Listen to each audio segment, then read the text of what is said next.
আসসালামু আলাইকুম। সংবাদে আপনাদের সবাইকে স্বাগত জানাচ্ছি। আমি ফিরোজ তোহা। শুরুতেই সংবাদ শিরোনাম। আন্তর্জাতিক আপডেট সংবাদে আপনাকে স্বাগত। প্রথমেই জানাবো, গাজায় যুদ্ধবিরতির দাবিতে ইসরায়েল জুড়ে বিক্ষোভ। গাজায় যুদ্ধবিরতির দাবিতে ইসরায়েল জুড়ে বিক্ষোভ শুরু হয়েছে। হামাসের হাতে আটক থাকা বাকি জিম্মিদের দ্রুত ফিরে আনার দাবি জানিয়েছে বিক্ষোভকারীরা। আজ সকাল থেকেই সারা দেশে সমাবেশ করছেন তারা, খবর সিএনএনের। এরপর জানাবো, জাতিসংঘে ইসরায়েলের সদস্যপদ স্থগিতে কাজ করবে ওআইসি। জাতিসংঘে ইসরায়েলের সদস্যপদ স্থগিত করতে কাজ করবে ইসলামিক সহযোগিতা সংস্থা ওআইসি। আজ গাজা ইস্যুতে সংস্থাটির পররাষ্ট্রমন্ত্রী পর্যায়ের জরুরি বৈঠকের পর চূড়ান্ত ঘোষণায় কথা জানানো হয়, খবর বার্তা সংস্থা রয়টার্সের। এদিকে গাজার হাসপাতালে ইসরায়েলের হামলায় অসন্তুষ্ট ডোনাল্ড ট্রাম্প। গাজার হাসপাতালে ইসরায়েলি হামলায় খুশি নয় বলে জানিয়েছেন মার্কিন প্রেসিডেন্ট ডোনাল্ড ট্রাম্প। স্থানীয় সময় হোয়াইট হাউসে সাংবাদিকদের কাছে তিনি এসব কথা বলেছেন, খবর জিও নিউজের। গাজার নাসের হাসপাতালে ইসরায়েলের বোমা হামলার বিষয়ে ট্রাম্পের প্রতিক্রিয়া জানতে চান সাংবাদিকরা। এদিকে যুক্তরাজ্যে হেলিকপ্টার বিধ্বস্ত হয়ে নিহত ৩। যুক্তরাজ্যের বৃহত্তম দ্বীপ আইল অব ওয়াইটে হেলিকপ্টার বিধ্বস্তের ঘটনায় ৩ জন নিহত হয়েছে। সময় গুরুতর আহত হয়েছে আরও একজন। স্থানীয় সময় আজ একটি খোলা মাঠে হেলিকপ্টারটি বিধ্বস্ত হয়। এতে পাইলট সহ ৪ জন আরোহী ছিলেন, খবর বিবিসির। জানাবো, ধামরায় শ্রমিকদের বিক্ষোভ, মহাসড়ক অবরোধ। ঢাকার ধামরাইরে মমো ফ্যাশনস লিমিটেড নামের একটি তৈরি পোশাক কারখানায় শ্রমিকরা বিক্ষোভ করছেন। কারখানাটি লে অফ ঘোষণার পর বাংলাদেশ শ্রম আইন ২০০৬ অনুসারে ক্ষতিপূরণের দাবিতে কারখানার সামনে এবং পরে ঢাকা আরিচা মহাসড়ক অবরোধ করে বিক্ষোভ করছেন তারা। পরে সেনাবাহিনী এবং পুলিশ সদস্যরা তাদের বুঝিয়ে সড়ক থেকে সরিয়ে দেন। শ্রমিকরা জানান, উপজেলার জয়পুরা এলাকায় মমো ফ্যাশন লিমিটেড কারখানাটি ছুটি ঘোষণা করা হয়েছে। এবং সর্বশেষ জানাবো, শাহবাগ অবরোধ বুয়েট শিক্ষার্থীদের। বাংলাদেশ প্রকৌশল বিশ্ববিদ্যালয় বুয়েটের প্রাক্তন শিক্ষার্থী প্রকৌশলী রোকনুজ্জামান রোকনকে হত্যার হুমকির প্রতিবাদ এবং ৩ দফা দাবিতে ব্লকেট অব ইঞ্জিনিয়ার্স কর্মসূচির অংশ হিসেবে রাজধানীর শাহবাগ মোড় অবরোধ করা হয়েছে। পৌনে ৪টার দিকে এই সড়কটি অবরোধ করেন বুয়েটের শিক্ষার্থীরা। এর ফলে রাজধানীর গুরুত্বপূর্ণ এই সড়কটিতে যান চলাচল বন্ধ হয়ে যায়। প্রিয় দর্শক, এতক্ষণ ছিলেন সংবাদ শিরোনাম, এবারে বিস্তারিত। তবে তার আগে বন্ধুরা, অনুরোধ থাকবে সংবাদটিতে একটি লাইক দিন। এই চ্যানেলে আপনি নতুন হয়ে থাকলে আমাদের সংবাদটি দেখতে দেখতে চ্যানেলটি সাবস্ক্রাইব করে রাখুন। কমেন্ট করে বন্ধুরা আপনার মূল্যবান মতামত জানিয়ে দিন আপনি বিশ্বের কোন দেশ থেকে বা বাংলাদেশের কোন স্থান থেকে আমাদের সংবাদটি দেখছেন এবং শুনছেন। আর বন্ধুরা, এই সংবাদটি আপনার সোশ্যাল মিডিয়া ফেসবুকে শেয়ার করে বন্ধুদেরও দেখার সুযোগ করে দিন। গাজা যুদ্ধে আপনি যদি নিরীহ ফিলিস্তিনিদের ভালোবেসে থাকেন বন্ধুরা, কমেন্টের মাধ্যমে বিশ্ববাসীকে ইয়েস লিখে জানিয়ে দিন। এবারে বিস্তারিত। গাজায় যুদ্ধবিরতির দাবিতে ইসরায়েল জুড়ে বিক্ষোভ। গাজায় যুদ্ধবিরতির দাবিতে ইসরায়েল জুড়ে বিক্ষোভ শুরু হয়েছে। সশস্ত্র বাহিনীর হাতে আটক থাকা বাকি জিম্মিদের দ্রুত ফিরে আনার দাবি জানিয়েছে বিক্ষোভকারীরা।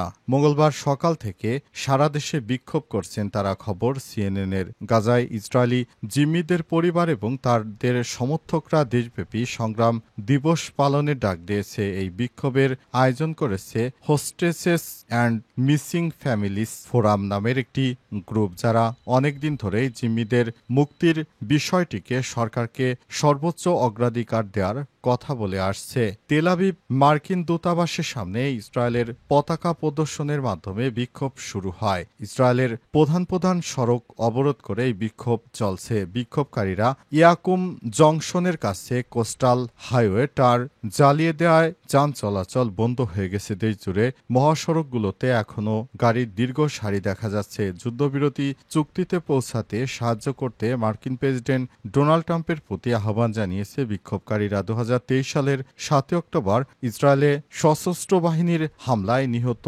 ইতাই সেনের মা হাগিত সেন বলেছেন, আমরা দাবি করেছি আমাদের নেতারা আলোচনার টেবিলে বসবেন এবং সকল জিম্মিদের মুক্তি নিশ্চিত না করে আলোচনা শেষ করবেন না। তাদের দাবি জিম্মিদের যেন দ্রুত সময়ের মধ্যে মুক্ত করা যায়। জাতিসংঘে ইসরায়েলের সদস্যপদ স্থগিতে কাজ করবে ওআইসি।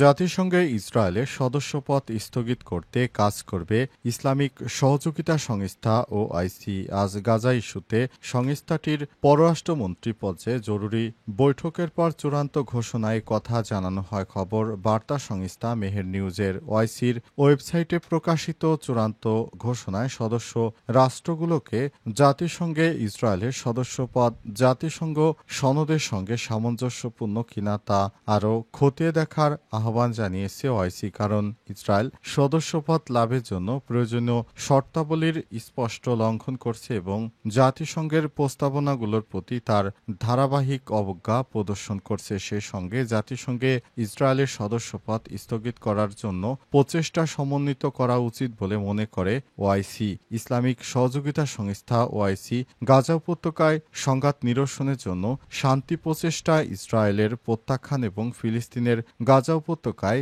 যুদ্ধবিরতি প্রতিষ্ঠার জন্য মধ্যস্থতাকারীদের সঙ্গে সহযোগিতা করতে অনীহার নিন্দা জানিয়েছে। তারও বলা হয়েছে, এটি চলমান যুদ্ধ ও যুদ্ধবিরতির উদ্যোগ ইচ্ছাকৃতভাবে অবহেলার জন্য ইসরায়েলকে দায়ী করে, যার ফলে মানবিক বিপর্যয়, জিম্মি এবং বন্দীদের চলমান আটক ও বেসামরিক নাগরিকদের মৌলিক মানবিক সহায়তা থেকে বঞ্চিত হচ্ছে। 2023 সালের অক্টোবর থেকে গাজায় প্রায় 62,600 জনের বেশি ফিলিস্তিনিকে হত্যা করেছে ইসরায়েল। সামরিক অভিযানের ফলে উপত্যকাটি ধ্বংস হয়ে গেছে। দুর্ভিক্ষের মুখোমুখি এখানকার মানুষ। গাজার হাসপাতালে ইসরায়েলি হামলায় অসন্তুষ্ট ট্রাম্প। গাজার হাসপাতালে ইসরায়েলি হামলায় খুশি নন বলে জানিয়েছেন মার্কিন প্রেসিডেন্ট ডোনাল্ড ট্রাম্প। স্থানীয় সময় সোমবার হোয়াইট হাউসে সাংবাদিকদের কাছে তিনি এ কথা বলেন। খবর জিও নিউজের। সোমবার গাজার নাসের হাসপাতালে ইসরায়েলের বোমা হামলার বিষয়ে ট্রাম্পের প্রতিক্রিয়া জানতে চান সাংবাদিকরা। প্রশ্নের জবাবে ট্রাম্প বলেন, আমি এতে খুশি নই, আমি এটি দেখতে চাই না। সেই সঙ্গে আমাদের এই ভয়াবহ দুঃস্বপ্নের অবসান ঘটাতে হবে।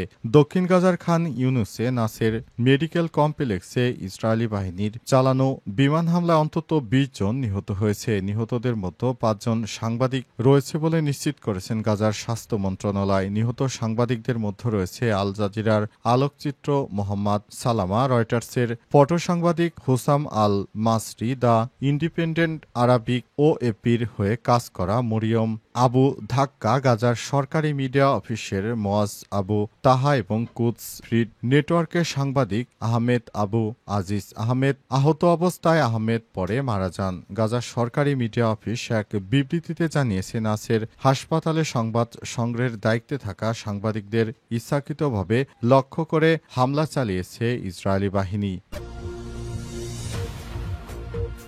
শাহবাগ অবরোধ বুয়েট শিক্ষার্থীদের। বাংলাদেশ প্রকৌশল বিশ্ববিদ্যালয় বুয়েটের প্রাক্তন শিক্ষার্থী প্রকৌশলী রোকনুজ্জামান রোকনকে হত্যার হুমকির প্রতিবাদ এবং 3 দাবিতে ব্লকেট অব ইঞ্জিনিয়ার্স কর্মসূচির অংশ হিসেবে রাজধানীর শাহবাগ মোড় অবরোধ করা হয়েছে। 26 আগস্ট পৌনে 4টার দিকে এই সড়কটি অবরোধ করেন বুয়েটের শিক্ষার্থীরা। এর ফলে রাজধানীর গুরুত্বপূর্ণ এই সড়কটিতে যান চলাচল বন্ধ হয়ে গেছে। এর আগে বুয়েটের প্রাক্তন শিক্ষার্থী প্রকৌশলী রোকনুজ্জামান রোকন হত্যার হুমকির প্রতিবাদ এবং 3 দাবির সমর্থনে ব্লকেট অব ইঞ্জিনিয়ার্স কর্মসূচির ঘোষণা করা হয়। সে অনুযায়ী আজ শাহবাগে অবরোধ করেছেন শিক্ষার্থীরা। মঙ্গলবার 26 আগস্ট পৌনে 4টার দিকে এই সড়কটি অবরোধ করেন বুয়েটের শিক্ষার্থীরা। এ সংক্রান্ত বিজ্ঞপ্তি শেয়ার করে বুয়েটের শিক্ষার্থী ও ছাত্রলীগ নির্যাতনে নিহত আবরার ফাহাদের ছোট ভাই আবরার ফায়াজ ফেসবুকে লিখেছেন, ঢাকায় অবস্থিত এবং প্রকৌশল অনুষদে থাকা সব প্রতিষ্ঠানের শিক্ষার্থীদের আজ 3টায় ব্লকেট অংশ নেওয়ার আহ্বান জানাচ্ছি। তিনি আরও লিখেন, এই আন্দোলন দেশের প্রকৌশল খাত সংস্কারের জন্য এবং সব প্রকৌশলীর নিরাপত্তা নিশ্চিত করার জন্য সাধারণ জনগণের ভোগান্তি যেন না হয় সেই প্রচেষ্টা আমরা গত 6 মাস ধরে করেছি, কিন্তু সরকারের পক্ষ থেকে কোনো ভ্রুক্ষেপ দেখা যায়নি। বিজ্ঞপ্তিতে আরও বলা হয়, প্রকৌশলী রোকনুজ্জামান রোকনকে ইইউ 17 বুয়েট সোমবার 25 আগস্ট ডিপ্লোমাধারীরা নেস্কো কার্যালয়ে ডেকে গলা কেটে হত্যার হুমকি দিয়েছে। এই ঘটনার প্রতিবাদে দেশব্যাপী ব্লকেট অফ ইঞ্জিনিয়ার্স কর্মসূচি ঘোষণা করা হয়েছে। কর্মসূচির অংশ হিসেবে মঙ্গলবার বিকাল 3টার দিকে ঢাকা বিশ্ববিদ্যালয় ব্র্যাক, বুটেক্স, MITS সহ সব প্রকৌশলী শিক্ষার্থীদের একযোগে ঢাকায় শাহবাগে এসে ঘেরাও করার জন্য আহ্বান করা হচ্ছে।